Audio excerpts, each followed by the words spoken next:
नमस्कार, मैं स्वतंत्र कुमार और आप सभी का स्वागत करता हूं आपके अपने चैनल शॉर्ट हैंड टीम पर।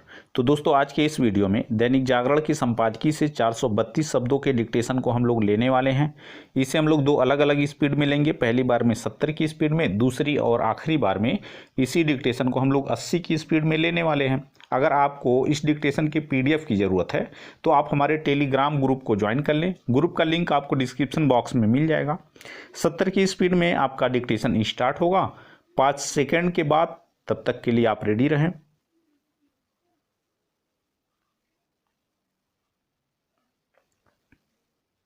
स्टार्ट।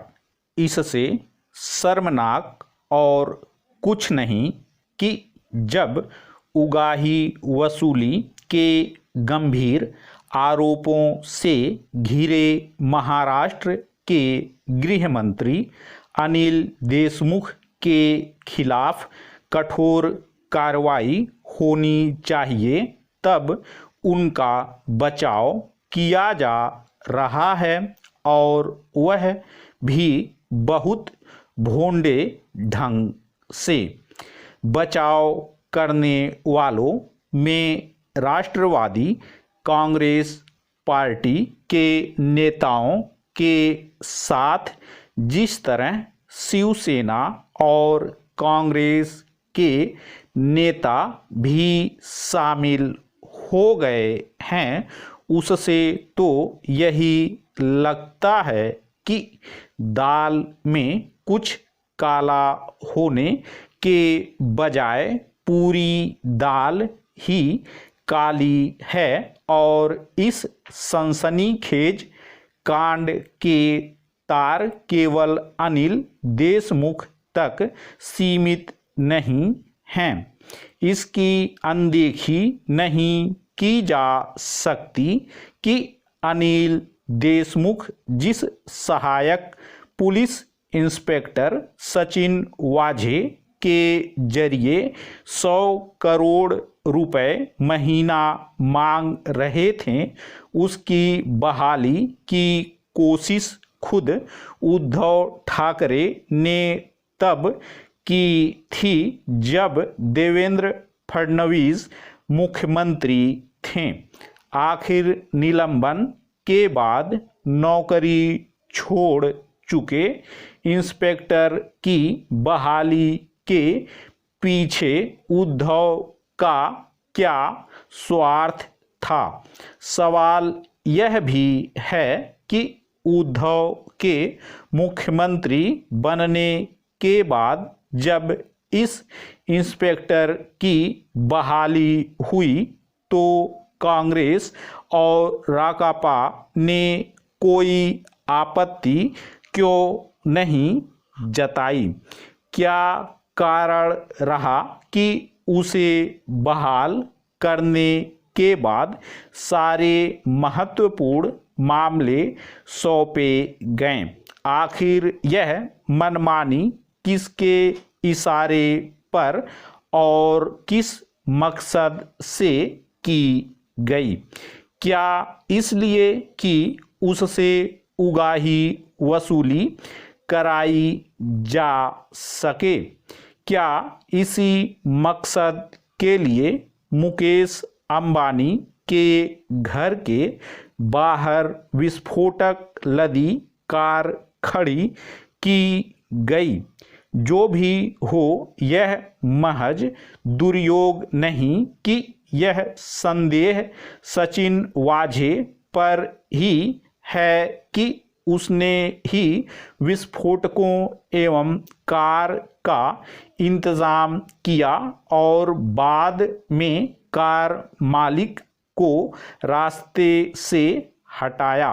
यह निर्लज्जता की पराकाष्ठा ही है कि शिवसेना अपराधी किस्म के सचिन वाझे का खुलकर बचाव कर रही है तो राकापा प्रमुख शरद पवार गृह मंत्री अनिल देशमुख को क्लीन चिट देने की हास्यास्पद कोशिश कर रहे हैं।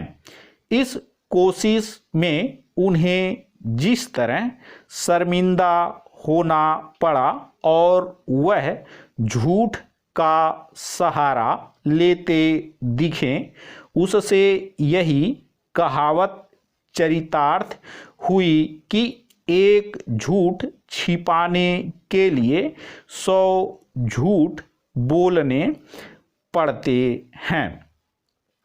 इस मामले में कांग्रेस भी जिस तरह लीपापोती करने में जुटी है, उससे तो यही लगता है कि सत्ता के लोभ में उसे भी अपनी प्रतिष्ठा की रत्ती भर परवाह नहीं।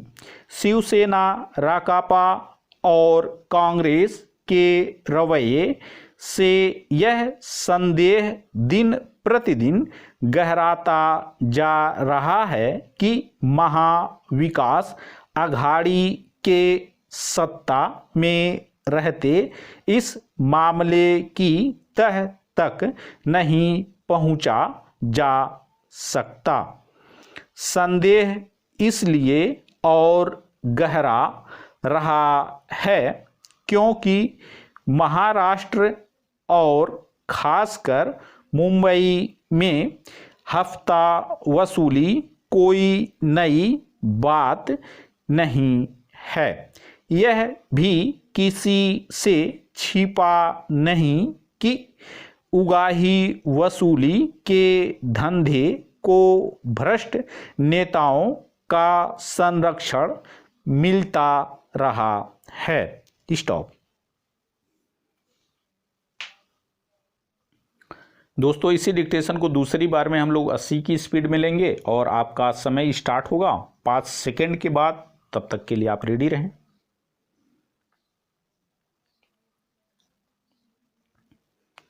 स्टार्ट। इससे शर्मनाक और कुछ नहीं कि जब उगाही वसूली के गंभीर आरोपों से घिरे महाराष्ट्र के गृह मंत्री अनिल देशमुख के खिलाफ कठोर कार्रवाई होनी चाहिए, तब उनका बचाव किया जा रहा है और वह भी बहुत भोंडे ढंग से। बचाव करने वालों में राष्ट्रवादी कांग्रेस पार्टी के नेताओं के साथ जिस तरह शिवसेना और कांग्रेस के नेता भी शामिल हो गए हैं, उससे तो यही लगता है कि दाल में कुछ काला होने के बजाय पूरी दाल ही काली है और इस सनसनीखेज कांड के तार केवल अनिल देशमुख तक सीमित नहीं हैं। इसकी अनदेखी नहीं की जा सकती कि अनिल देशमुख जिस सहायक पुलिस इंस्पेक्टर सचिन वाझे के जरिए 100 करोड़ रुपए महीना मांग रहे थे, उसकी बहाली की कोशिश खुद उद्धव ठाकरे ने तब की थी जब देवेंद्र फडणवीस मुख्यमंत्री थे। आखिर निलंबन के बाद नौकरी छोड़ चुके इंस्पेक्टर की बहाली के पीछे उद्धव का क्या स्वार्थ था? सवाल यह भी है कि उद्धव के मुख्यमंत्री बनने के बाद जब इस इंस्पेक्टर की बहाली हुई तो कांग्रेस और राकापा ने कोई आपत्ति क्यों नहीं जताई? क्या कारण रहा कि उसे बहाल करने के बाद सारे महत्वपूर्ण मामले सौंपे गए? आखिर यह मनमानी किसके इशारे पर और किस मकसद से की गई? क्या इसलिए कि उससे उगाही वसूली कराई जा सके? क्या इसी मकसद के लिए मुकेश अंबानी के घर के बाहर विस्फोटक लदी कार खड़ी की गई। जो भी हो, यह महज दुर्योग नहीं कि यह संदेह सचिन वाझे पर ही है कि उसने ही विस्फोटकों एवं कार का इंतजाम किया और बाद में कार मालिक को रास्ते से हटाया। यह निर्लज्जता की पराकाष्ठा ही है कि शिवसेना अपराधी किस्म के सचिन वाझे का खुलकर बचाव कर रही है तो राकापा प्रमुख शरद पवार गृह मंत्री अनिल देशमुख को क्लीन चिट देने की हास्यास्पद कोशिश कर रहे हैं। इस कोशिश में उन्हें जिस तरह शर्मिंदा होना पड़ा और वह झूठ का सहारा लेते दिखे, उससे यही कहावत चरितार्थ हुई कि एक झूठ छिपाने के लिए 100 झूठ बोलने पड़ते हैं।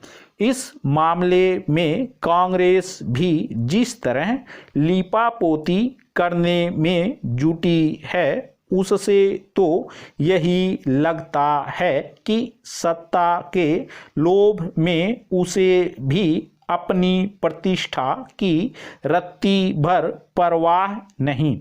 शिवसेना, राकापा और कांग्रेस के रवैये से यह संदेह दिन प्रतिदिन गहराता जा रहा है कि महाविकास अघाड़ी के सत्ता में रहते इस मामले की तह तक नहीं पहुंचा जा सकता।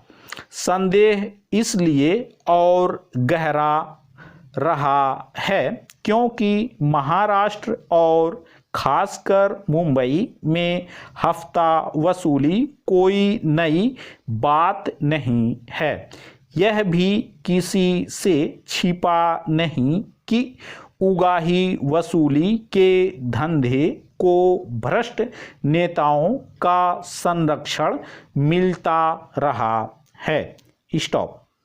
तो दोस्तों, इस तरह से आज का वीडियो हम लोगों का कंप्लीट हुआ। मेरा प्रयास अगर आपको अच्छा लगा तो कृपया इस वीडियो को लाइक शेयर जरूर कर दिया करें। चैनल पर नए हैं तो चैनल को सब्सक्राइब करके जस्ट बगल में आपको बेल आइकन मिलेगा, उसे भी प्रेस कर दें ताकि मेरे लेटेस्ट वीडियोज आपको समय समय पर मिलते रहें और आप घर बैठे संकेत लिपि को सीख सकें। धन्यवाद।